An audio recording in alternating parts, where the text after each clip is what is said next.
मैं हूं मुस्तकीम शाह और आप देख रहे हैं भारतीय मीडिया न्यूज़ चैनल। आइए नज़र डालते हैं आज की कुछ खास खबरों पर।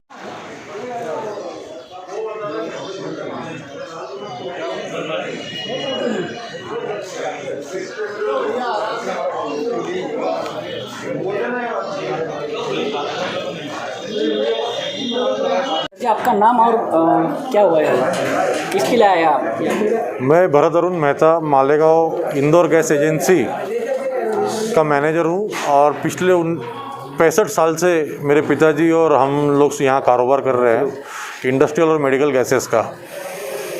कोविड को देखते हुए कई दिनों से इंडस्ट्रियल सिलेंडर्स, इंडस्ट्रियल नहीं बोलूँगा, वर्कशॉप सिलेंडर्स बोलूँगा। मालेगांव कोई नासिक या औरंगाबाद के जैसा कोई बड़ा ज़िला नहीं है, छोटे छोटे वर्कशॉप्स है और कुछ वर्कशॉप तो ऐसे जो आज वेल्डिंग मारेंगे तो उनका रात को चूल्हा जलेगा। पिछले 3 महीने से जब से कोविड की सेकेंड वेव आई थी, हमने सिलेंडर्स इंडस्ट्रियल के बंद कर दिए थे। नासिक कलेक्टर साहब का आदेश था, उसी आदेश का पालन करके सभी इंडस्ट्रियल भाइयों ने जैसे जैसी ज़रूरत थी, जिसके पास आधा सिलेंडर था वो सिलेंडर तक उन्होंने दवा खाने के लिए दे दिया। लेकिन आज जब सिलेंडर की डिमांड कम हो चुकी है, पेशेंट कम हो चुके हैं, मेरा एक निवेदन हमने मालेगांव कमिश्नर साहब को दिया है। निवेदन में यही आग्रह किया है कि भाई सभी को सिलेंडर अब देना चाहिए। नासिक कंपनी में बात हुई, उनका कहना है कि वो गैस को हवा में उड़ाना पड़ रहा है ताकि क्योंकि सिलेंडर नहीं मिल रहा है भरने के लिए, और मेडिकल की डिमांड 50% से भी कम हो चुकी है। तो मेरा यही रिक्वेस्ट रहेगा कमिश्नर साहब से कि जल्द से जल्द इंडस्ट्रियल वालों के सिलेंडर चालू किए जाए, क्योंकि उनके अब भूखमरी की हालत हो चुकी है। पिछले 3 महीने से उनके काम बंद है, किसी को सिलेंडर नहीं दिया गया है। यहाँ तक कि पुलिस की गाड़ियों का, एम्बुलेंस का, माल वाहतूक गाड़ी जो इमरजेंसी सर्विसेज के लिए जा रही है, वो सारी गाड़ियाँ खड़ी है। मेरी खुद की गाड़ी जो ओजर में एक्सीडेंट हुई थी 4 दिन पहले, वो गाड़ी का काम भी नहीं हो पा रहा है। मुझे दूसरी गाड़ी के भरोसे सिलेंडर मंगाने की नौबत आ चुकी है। मेरा निवेदन है साहब से कि जल्द से जल्द इसके ऊपर कोई फैसला लिया जाए और मेरे भाइयों को सिलेंडर देने के लिए परमिट किया जाए। मतलब आप गैस एजेंसी जी, तो आप कैसे डिस्ट्रीब्यूट करते हैं? इसके पहले कैसे डिस्ट्रीब्यूट करते थे? डेली बेसिस पे जिसका जो रिक्वायरमेंट है वो सिलेंडर का कॉल करता था कि हम उनको भेज देते थे। अच्छा, मतलब दवाखाने में भी और जो हाँ, यस, उनको भी दोनों की मार्किंग अलग होती है। इंडस्ट्रियल सिलेंडर ब्लैक कलर का होता है और मेडिकल सिलेंडर के ऊपर वाइट कलर का पेंट होता है। उसका ग्रेड भी अलग होता है। 99% मेडिकल का गैस होता है प्योरिटी, और इंडस्ट्रियल का 96% होता है। तो आपके पास में मतलब ऑक्सीजन सिलेंडर रह रही होगी। 1 महीने से 15 दिन से मेरे पास 100 सिलेंडर भरा पड़ा था, जिसमें से 50% सिलेंडर ऑटोमेटिकली लीक हो चुके हैं। उसको हम ज़्यादा देर रोक नहीं सकते हैं, गैस है वो गैस लीक हो जाती है। आपके एजेंसी में कितने सिलेंडर आते हैं और कितने हैं? कोविड में तो 300 प्लस हो गया था, बट डेली बेसिस पे जो कोविड से पहले या अभी जो है 70-80 सिलेंडर डेली का सेल होता है, जिसमें 30% मेडिकल और 70% इंडस्ट्रियल होता था। अभी कितने आते हैं? अभी तो हार्डली 60 सिलेंडर की भी सेल नहीं है पिछले 10-15 दिन से। आते कितने हैं हमारे पास? 100-150 के आते हैं। और अभी खुशी की बात यह है कि प्लांट हमारा पूरा 100% कंप्लीट हो चुका है मालेगांव में, जिसकी कैपेसिटी 1000 सिलेंडर पर डे की है। लेकिन अगर मेरे वेल्डर भाइयों को अगर सिलेंडर नहीं दे पाओ तो प्लांट किस काम का, जिनके दम पे मेरे पिताजी ने यहाँ दुकान खोली और आज इतने बड़े लेवल पे हमको बिठाया। अगर इन्हीं को उसमें से सिलेंडर नहीं दिए जाएंगे तो क्या फ़ायदा।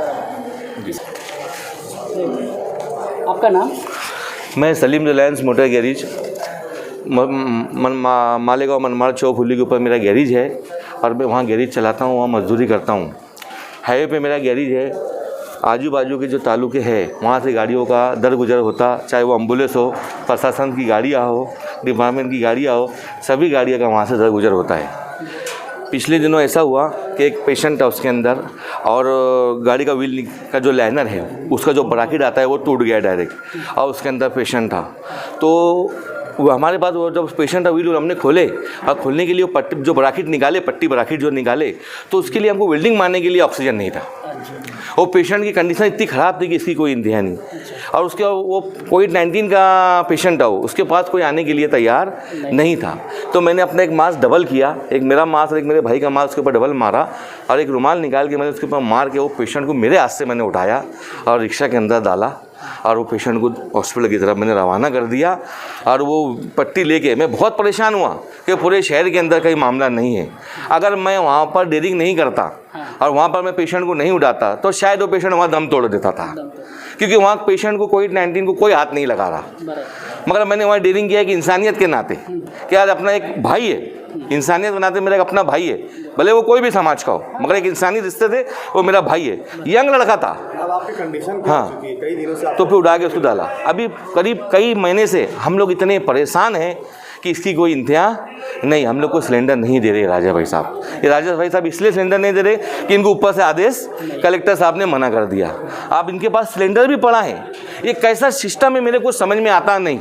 ये मालेगांव का, मैं और देश की बात नहीं करूँगा, जिले की बात नहीं करूँगा या कोई राज्य की बात नहीं करूँगा, मैं अपने शहर की बात करूँगा। ये शहर में कैसा सिस्टम है मेरे को समझ में नहीं आ रहा।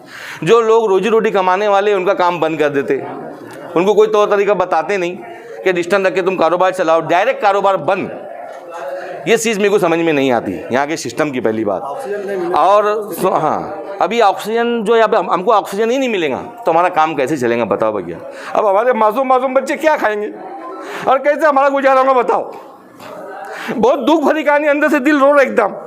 और ये लोग सिलेंडर देने के लिए तैयार नहीं है। इनके पास सिलेंडर पड़े हैं मगर ये आदेश के बिगड़ रुके हुए हैं कि हमको ऊपर से आदेश नहीं, हम सिलेंडर नहीं दे सकते। अब हमने हमारे बच्चों का पेट कैसे पालना? 3 महीने से सिलेंडर नहीं है, 3 महीने से हमारा दुकान बने, कारोबार बने भैया, कोई सुनने को तैयार नहीं है। हमारे छोटे छोटे बच्चे तरस रहे हर चीज़ को, नवे कपड़े तक सिलाए नहीं हमने। साल में एक बार ईद का त्योहार आता, वो साल भर त्योहार में हमने हमारे मासूम बच्चों को कपड़े ले नहीं पाए। हम गरीब मजदूर लोग क्या करेंगे भैया? साइकिल वेल्डिंग मार, कार वेल्डिंग मार, टाके टूके मार के 1000-500 हम कमाते, हमारे बाल बच्चों को लेके जाते भैया। अब अगर कलेक्टर साहब ऐसे बड़े अधिकारी लोग अपनी जिम्मेदारी से मुंह मोड़ेंगे तो कैसे चलेगा? 3 महीने हो गए भैया, 3 महीने से हमारा कारोबार बने। अंबाली कार, गडान उतार चढ़ा, रिक्शा चला रात में, कुछ ना कुछ करके हमको उसको भुक्के तो नहीं मार सकते ना भैया। इनमें से कुछ लोग समझे, हमाली करने तक आ गए थे, कुछ लोग सिलेंडर की अंबाली करे भैया। इनके वहाँ पर क्या बताना, मालिक हो गए वो हमाली कर रहे थे। निवेदन देने के बाद भी आप लोगों को ऑक्सीजन नहीं मिली तो आप अगला कदम क्या लेंगे? क्या कर सकते भैया? इस शहर के अंदर मजबूर लोग हैं, हमारी कई सुनवाई है ही नहीं। कुछ मजदूरों की कौन सुनवाई लेगा भैया?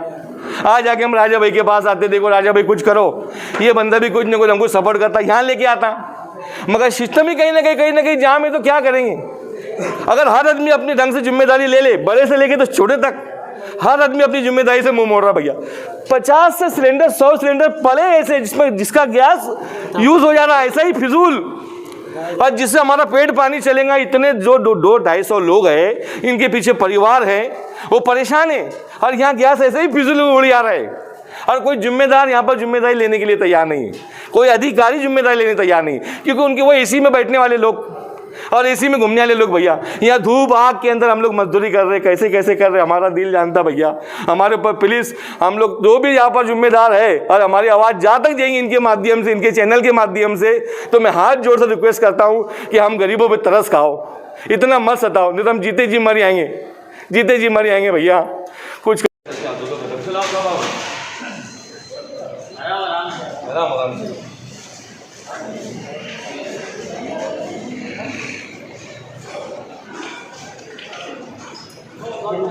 Thank you.